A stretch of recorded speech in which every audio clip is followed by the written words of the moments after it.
Halo tuan-tuan, apa kabar semua? Semoga anda semua sentiasa sehat dan fit selalu serta berjaya dalam apa jua yang anda lakukan. Dalam video kali ini, saya ingin berkongsikan tentang tips temuduga pemandu kenderaan H11. Saya mendapat komen daripada Ulen, minggu depan temuduga pemandu H11. Ada tips tuan? Ada juga komen-komen lain dalam video-video yang telah saya buat naikkan dalam channel ini, namun saya tak dapat nak masukkan dalam video ini.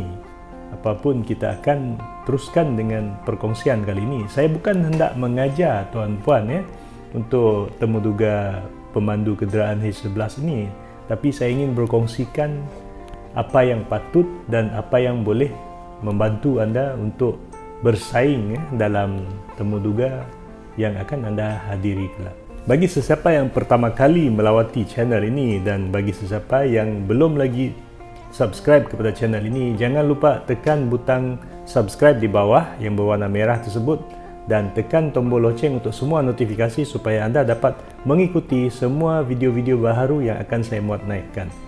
Untuk subscribe itu hanyalah percuma sahaja ya. Jadi bagi yang telah subscribe, terima kasih banyak.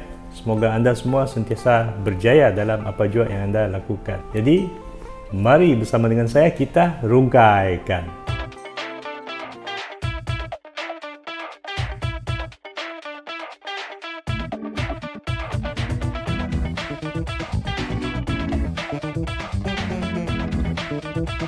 Baiklah tuan-puan, bersama dengan saya sekali lagi. Bagi sesiapa yang belum mengenali saya Matthew Barin dan selamat datang ke channel Supermat Sharing. Saya akan berkongsikan 10 tips bagaimana anda perlu mengharungi temuduga pemandu kenderaan grade H11. Difahamkan akan ada 3 kementerian yang mencari pemandu kenderaan grade H11 ini, iaitu di Kementerian Multimedia dan juga Komunikasi, Kementerian Tenaga dan juga Sumber Asli dan Kementerian Kesihatan Malaysia. Jadi tuan-puan belum tahu di mana anda akan ditempatkan, tapi sekiranya anda telah hadir temuduga ini kelak, kemungkinan akan ditempatkan di mana-mana antara kementerian tersebut. Tuan-puan, saya tak dapat nak berkongsi terlalu banyak tips dalam satu video kerana ia akan mengambil masa yang terlalu panjang dan tuan-puan sebagai penonton akan merasa boring ataupun merasa muak melihat saya bercakap panjang. Dalam video ini saya akan berkongsikan 10 sahaja tips yang sangat penting untuk anda buat persediaan untuk mengharungi temuduga pemandu kenderaan grade H11. Tuan-puan, sekiranya anda telah sampai ke peringkat temuduga, jangan lepaskan peluang, sebab bila anda dah sampai ke peringkat temuduga yang bersuah muka, itu merupakan peluang yang terakhir untuk anda menjadi seorang pekerja ataupun sebagai seorang penyawat awam. Apapun, tahniah kepada yang telah sampai ke peringkat temuduga. Ramai yang tak lepas ujian fizikal yang lepas ataupun ujian atas talian dan sebagainya. Jadi anda perlu buat persediaan yang sangat rapi dan buatlah persediaan yang terbaik untuk diri anda. Anda akan menghadiri temuduga dan anda akan bersaing dengan sangat ramai calon-calon lain dan jawatan kosong juga tidak banyak, maka anda perlu buat yang terbaik untuk diri anda semasa hari temuduga tersebut. Baiklah tuan-puan, tips yang pertama adalah berdoa. Dalam semua tips yang akan saya kongsikan, saya akan letakkan berdoa itu adalah yang pertama sekali kerana ianya adalah sangat penting dalam apa jua yang anda lakukan, khasnya semasa anda akan pergi temuduga. Tuan-puan boleh ikut kepercayaan masing-masing, iaitu dengan memanjatkan kesyukuran kepada pencipta kita dan juga memohon keberkatan agar kita diberi kekuatan, kita diberi kebijaksanaan dan juga mohon juga kepada Yang Maha Esa agar para panel diberi kebijaksanaan untuk memilih anda sebagai seorang calon yang terbaik. Yang kedua, sediakan resume dan juga dokumen-dokumen asal seperti yang diminta oleh pihak urustia ataupun pihak berkuasa melantik tersebut. Kalau SPA, ialah anda kena ikut apa yang telah ditetapkan dalam surat panggilan tersebut. Dokumen asal seperti sijil lahir, kad pengenalan, sijil akademik tertinggi anda, sijil akademik yang digunakan untuk memohon jawatan pemandu ini, contohnya PMR. Sekiranya anda tertinggal antara satu daripada dokumen-dokumen asal yang diminta untuk dibawa ke pusat temuduga, kemungkinan anda akan gagal. Jadi jangan lupa sediakan sehari sebelum, ya, ataupun pada awal pagi tersebut, semak dulu, letakkan dalam fail, susun dengan baik-baik. Ikut tips yang saya telah kongsikan dalam video-video yang lepas. Saya tak nak bercerita panjang lagi di sini. Rujuk video-video yang lepas, ya. Ada banyak tips-tips lain yang telah saya kongsikan, ya. Tuan-tuan, jangan juga lupa menyediakan dokumen-dokumen tersebut dalam folder, clear folder file. Sediakan dengan kemas ikut susunan. Resume tersebut juga kena ada wow factor. Bila para panel dia melihat resume anda tu lain daripada yang lain, itu yang akan dicari oleh panel. Ada satu kelainan daripada yang lain. Sebab dalam temuduga kelak anda akan bersaing dengan calon-calon lain. Jadi anda kena buat yang terbaik untuk diri anda. Gunakan kreativiti dan juga inovasi yang ada pada diri anda. Walaupun jawatan ini hanyalah jawatan pemandu grade H11, tapi cuba buat yang terbaik. Gunakan kreativiti, kemahiran yang ada dan sebagainya. Tunjukkan wow factor walaupun anda menggunakan dokumen-dokumen untuk menunjukkan wow factor. Yang ketiga, buat kajian tentang jawatan dan juga tugasan pemandu kenderaan grade H11 ini. Jadi tuan-puan kena buat kajian tentang jawatan tersebut. Tuan-puan boleh buat kajian yang mudah sahaja, mengetahui tentang apakah tugasan-tugasan yang akan dilakukan di pejabat mana, apa yang akan anda buat kelak, bila, dan bagaimana anda melaksanakan tugas-tugas tersebut. Boleh ceritakan tentang persediaan yang telah anda buat, sebab anda telah membuat kajian, anda telah membuat persediaan untuk memegang jawatan pemandu kenderaan grade H11. Tuan-puan, sekiranya anda menunjukkan bahawa anda telah membuat persediaan tentang jawatan ataupun tugasan-tugasan ini, panel akan melihat, oh wow, calon ini telah buat persediaan dan dia betul-betul berminat. Beliau betul-betul berminat untuk pegang jawatan. Jadi di sini panel akan melihat kesungguhan anda dan tahap persediaan anda untuk pegang jawatan tersebut. Yang keempat, mantapkan keterampilan diri.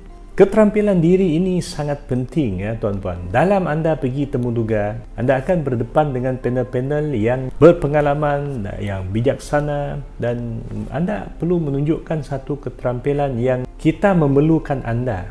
Bukan anda memerlukan kami ataupun anda memerlukan majikan untuk membayar gaji, untuk menyarah hidup anda, ya, dan sebagainya. Anda perlu hadir ke temuduga dan anda perlu menjadi seorang pekerja yang diperlukan oleh organisasi tersebut. Jadi tuan-puan, apa yang perlu ditunjukkan masa hari temuduga tersebut adalah dari hujung rambut sehingga ke hujung kaki anda. Hujung kaki itu maksudnya kasut lah. Hujung rambut kena trim kan. Jangan biar rambut berserabai ataupun rambut panjang, berserabut. Trimkan, bagi nipis sikit tepi nombor 1, lepas tu pendekkan sikit sebelah atas. Jangan terlalu bergaya sangat, ya. Lepas tu baju, bagi pemandu pun, kalau anda pergi temuduga, pakai baju kemeja, kemeja yang slim fit, ya. Lepas tu kalau anda pakai kemeja warna putih pun terbaik, dan necktie warna hitam ataupun merah ataupun biru. Tuan-puan kena ingat, menjadi seorang pemandu kenderaan ini juga adalah salah satu daripada pekerja yang sangat penting dalam satu organisasi. Jadi anda kena tunjukkan keterampilan profesionalisme anda. Jangan ingatkan anda hanya pergi temuduga jawatan pemandu, lepas tu hanya pakai baju kemeja lengan pendek, lepas tu seluar kaki, kasut pun kasut sukan dan sebagainya. Pakai pakaian formal yang sesuai untuk temuduga. Dan yang sesuai tadi tu adalah baju kemeja lengan panjang, slim fit, seluar pun seluar warna hitam, tali pinggang warna hitam, kasut warna hitam dan kilatkan. Di samping itu, tuan-puan juga perlu sentiasa senyum, senyum mesra, bersopan, lepas tu bersikap positif, ceria dan responsif, proaktif. Semua sifat-sifat ini perlu dimasukkan dalam keterampilan diri anda. Yang kelima, lawati pejabat ataupun organisasi yang di mana anda akan ditempatkan kelak. Contohnya, sekiranya anda ditempatkan di Kementerian Kesihatan. Kementerian Kesihatan ni luas. Kemungkinan anda akan ditempatkan di Jabatan Kesihatan Negeri, di Hospital Negeri, di klinik kesihatan daerah ini, daerah itu dan sebagainya.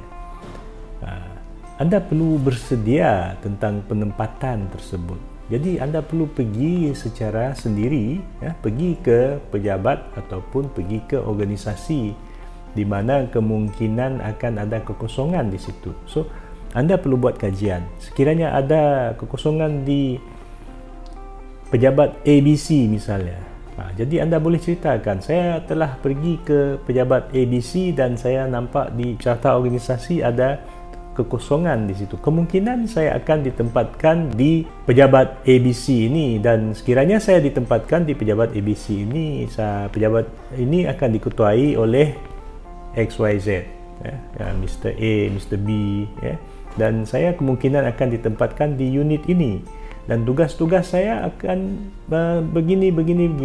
Jadi nampak anda betul-betul berminat, anda betul-betul bersedia.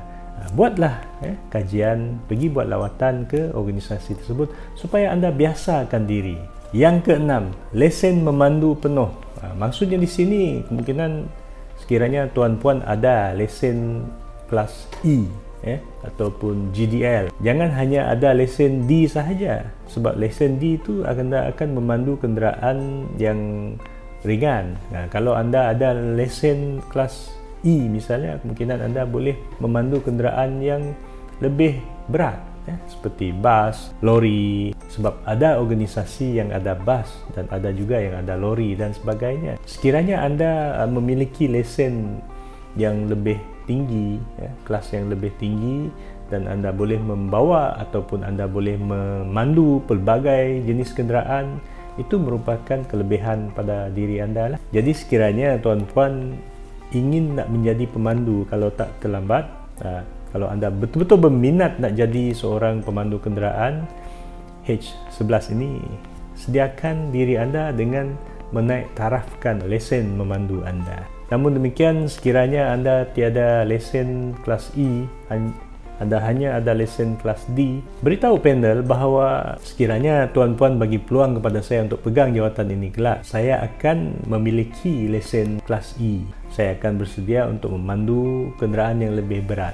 Yang ketujuh, perkenalkan diri anda dengan lebih mantap. Tuan-puan, dalam anda temuduga tersebut, panel sebenarnya bukan hanya nak melihat kepada latar belakang akademik anda dan juga pengalaman kerja, tapi panel nak melihat satu kelainan, satu skill kalau ada, satu kelebihan daripada anda berbanding dengan calon-calon lain. Contohnya, sekiranya anda ada pengalaman membawa kenderaan berat, anda ada pengalaman memandu di kawasan luar bandar, anda pernah memandu kenderaan dari daerah ke daerah dan sebagainya. Semua ini mungkin menjadi kelebihan kepada diri anda. Jadi sekiranya anda nak memperkenalkan diri, pastikan anda memperkenalkan diri secara tersusun, teratur dan juga lebih kemas. Maksudnya di sini anda kena bagi tahu kelebihan-kelebihan yang ada pada diri anda. Jangan hanya memberitahu yang ringkas sahaja. Contohnya, nama saya Matthew, saya berasal dari kampung A, saya berumur 30 tahun, saya sekarang sedang bekerja di syarikat XYZ. Itu saja tuan. Jadi sekiranya anda memberi pengenalan yang terlalu ringkas, nampak macam anda ni tak bersemangat, tak bersungguh-sungguh, anda tidak berminat untuk menarik minat para panel supaya mengambil anda. Jadi sekiranya anda ingin memperkenalkan diri, rujuk video lepas yang telah saya muat naikkan. Setakat ini video tersebut telah ditonton sebanyak 63,000 tontonan. Dalam video tersebut saya berkongsikan tentang cara memperkenalkan diri. Jangan terlalu ringkas, anda cuba susunkan dari segi latar belakang keluarga anda, sebutkan pengalaman kerja anda, kelebihan anda, dan perancangan anda kelak sekiranya anda dibagi peluang untuk pegang jawatan, dan bagi tahu yang anda telah pergi ke jabatan ini, organisasi ABC, dan telah membuat kajian dan anda bersedia untuk pegang jawatan tersebut kelak. Yakinkan panel supaya panel lebih berminat pada diri anda semasa anda memperkenalkan diri. Yang ke-8, Sentiasa berterus terang dalam anda temuduga tersebut. Jangan sesekali bercakap bohong ataupun cuba memutablikkan fakta ataupun memberitahu benda yang tak betul, memberitahu maklumat yang salah. Sekiranya anda tidak faham, anda tidak tahu tentang jawapan kepada soalan yang dilontarkan oleh panel, jawab dengan jujur, bagi tahu bahawa saya minta maaf Datuk, Tuan, Puan, saya minta maaf Tuan, Puan, saya kurang arif lagi tentang soalan ataupun perkara ini. Namun demikian, sekiranya Tuan bagi peluang kepada saya kelak, bila saya pegang, sekiranya Tuan bagi peluang kepada saya akan pastikan saya akan mendapat jawapan dan juga saya akan buat kajian tentang perkara ini. Ya, jadi jawab dengan jujur bahawa anda tak tahu jawapan, anda tak faham lagi, anda kurang arif lagi. Jangan cuba untuk berbohong. Sekiranya anda didapati berbohong, anda tidak bercakap benar dalam temuduga, sudah pasti anda akan gagal dalam temuduga. Tuan-puan, dalam anda menjadi seorang pemandu kenderaan H11 ini, pihak majikan ataupun ketua anda, para panel ini, mereka nak calon yang jujur, yang bersopan santun, yang berdisiplin, dan suka berterus terang. Tapi sekiranya anda didapati berbohong dalam temuduga tersebut, sudah pastinya anda akan gagal temuduga.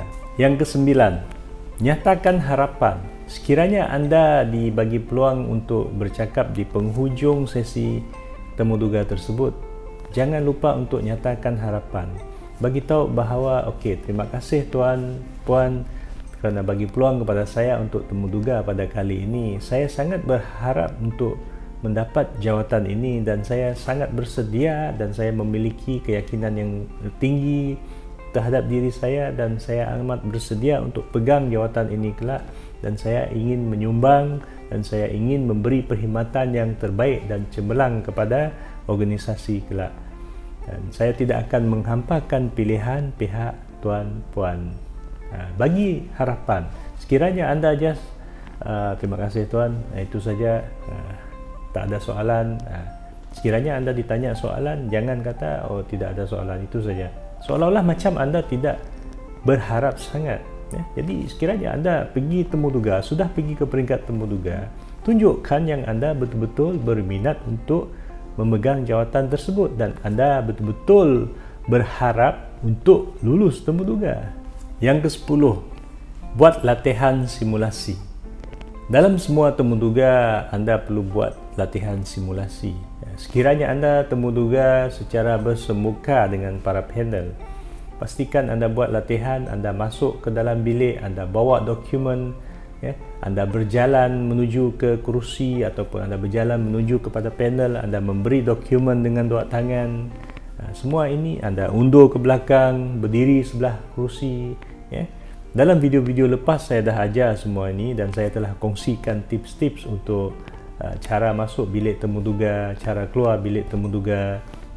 Dan anda perlu buat latihan. Sekiranya anda dah buat latihan berulang kali, anda akan meningkatkan keyakinan diri anda supaya anda bersedia untuk ditemuduga dan anda juga bersedia untuk lulus temuduga. Dalam anda buat latihan tersebut juga, pastikan anda buat latihan simulasi, iaitu anda buat lakonan. Anda boleh gunakan abang, adik, ibu bapa ke untuk jadi panel, buat seperti latihan simulasi temuduga juga, supaya anda biasa dalam situasi tersebut. Bagaimana anda memulakan, bagaimana anda memperkenalkan diri, bagaimana anda mengakhiri temuduga tersebut. Semua ini anda boleh buat latihan simulasi. Bagaimana anda menjawab sekiranya ditanya soalan. Baiklah tuan-puan, terima kasih kerana sudi bersama dengan saya sehingga ke penghujung sesi perkongsian ini. Bagi sesiapa yang belum lagi subscribe kepada channel ini, jangan lupa tekan butang subscribe di bawah dan tekan tombol loceng untuk semua notifikasi supaya anda dapat mengikuti semua video-video baharu yang saya akan buat naikkan kelak. Semoga anda semua sentiasa sehat dan fit selalu serta berjaya dalam temuduga kelak. Kita jumpa lagi.